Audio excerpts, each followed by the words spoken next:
Good afternoon and welcome to this edition of Conversations. Today I have with me a dear friend, Siddharth. I call him Siddharth, but he's very well known to the world as Siddharth Malani, the managing director of Sri Malani Group, and very popular for his, I can say, enthusiastic and entrepreneurial decisions which he has done over the past. We will discover all of that as we go forward. But a little bit about Siddharth and me. We go back maybe 3 years now, or little more than that, in YI, Young Indians Hyderabad. We both are part of the same chapter. And as young Indians, we are into nation building, thought leadership, and international engagements. Siddharth has been quite proactive as a young entrepreneur on the forum. But today, he is not just going to share about what he means in terms of his business, but he's also going to share about what it takes to run a successful business and take it to the next level. Because as you have already read about Sri Malani Group and the kind of path breaking initiatives they have done over the last maybe few decades, and especially in the recent past, they have got a lot of accolades to their credit. One of the standing factor or outstanding feather among the many is number one is they are one of the foremost mattress suppliers to the IKEA. IKEA set up their shop in Hyderabad, and they kind of backed the deal.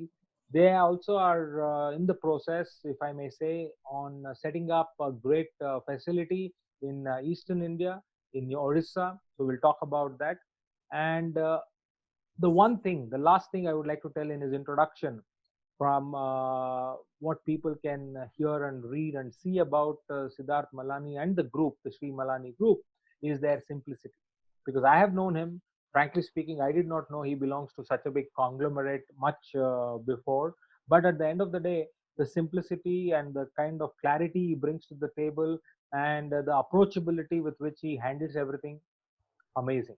So as they say, empty vessels make more noise, but the vessels which are full always try to maintain their poise and humility. So Siddharth is one of them, and I'm proud and happy to be associated with him. And I say that with great humility that it's my honor to have Siddharth on the conversations episode. So Siddharth, thank you so much for accepting and being here today.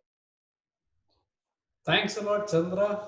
I think you've given a splendid introduction, and it's impossible to match you in choice of words.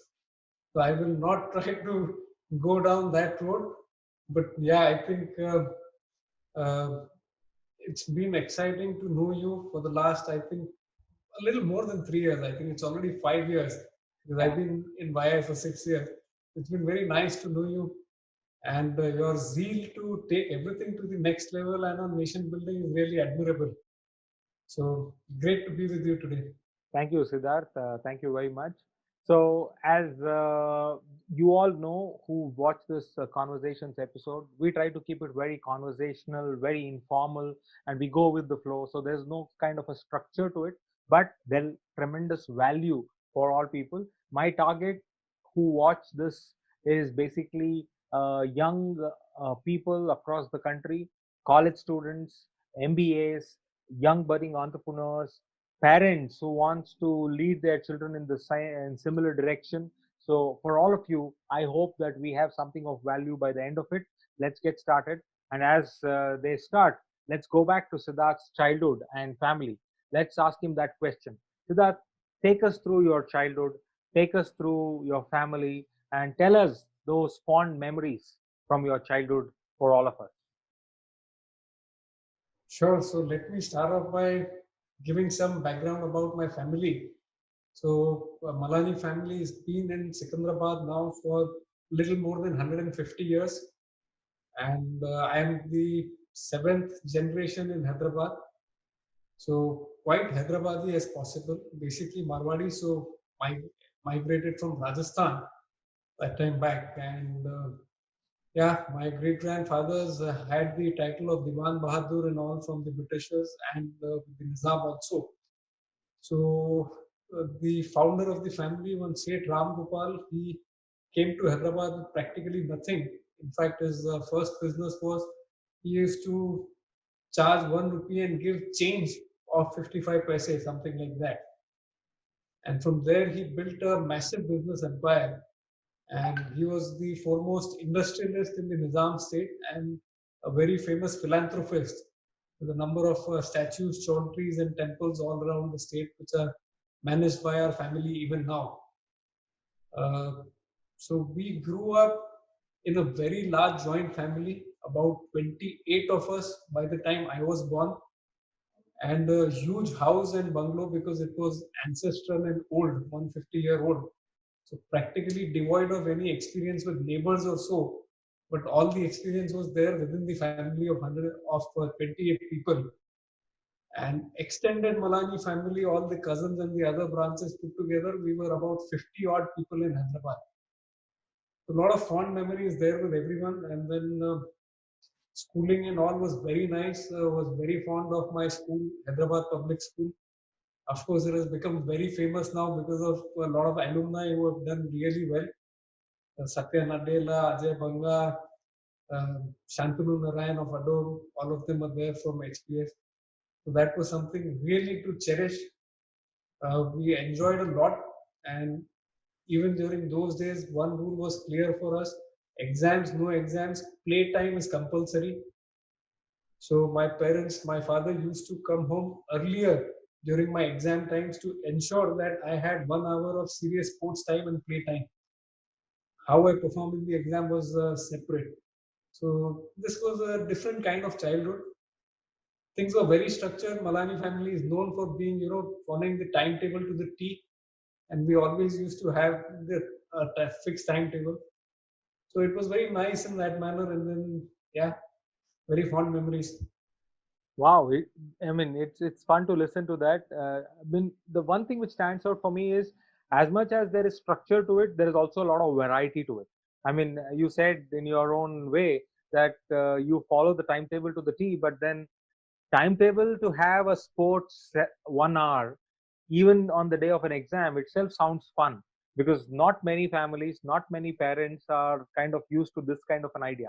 As an educator myself, I deal with a lot of parents and I see not just during exams, but the minute the student graduates into grade 8, grade 9, sports, extracurriculars, everything takes a back seat, and the only thing which comes on the table is academics, academics, and even in academics, it's maths and science. It's math and science. So fantastic, Siddharth. But what does it mean to grow up in a family of 28 people, or maybe a little more than that? Because today, people are known to live in nuclear families or micro nuclear families where two parents, one kids, or maybe just two parents together. So, I mean, how does it feel? So yeah, it was a great feeling because we had a lot of company and a lot of things to do. And obviously, in the interaction with such a variety of people and such a large family, you learn more, and that you realize only later in life how much it contributes to the entire learning. Obviously, it makes you much more flexible also and adaptable. Everything will be en masse. If you don't like the food, it's your choice, but the food will be common for everyone.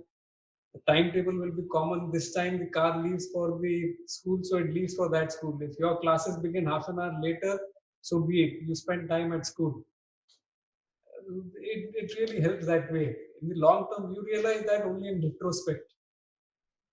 Yeah, I'm sure, these things which you are saying, as you rightly said, things which you go through as a child, you come back to realize it only when you grow up much later in life. But I'm sure, as where you're sitting as the managing director, these disciplines and these practices or habits, I'm sure would have played a role in you deciding beneficial things for your employees, because you make uniform rules, as you said, you become adaptable, but at the same time you become flexible to understand their point of view, more empathetic, and you try to create that kind of thing. Is that so? Is that the case when you deal with your employees? Sure. See, everyone nowadays, all the big organizations to the small one, know that diversity is very important. Managing diversity is not that easy. So, being amongst a different set of people, whether it is the family or it is your hostel life or school life, that really helps you in the long run. There's not something which can be thrust upon at a sudden date. that, okay, now you have to manage a diverse group. That's true. Okay, so that is interesting childhood.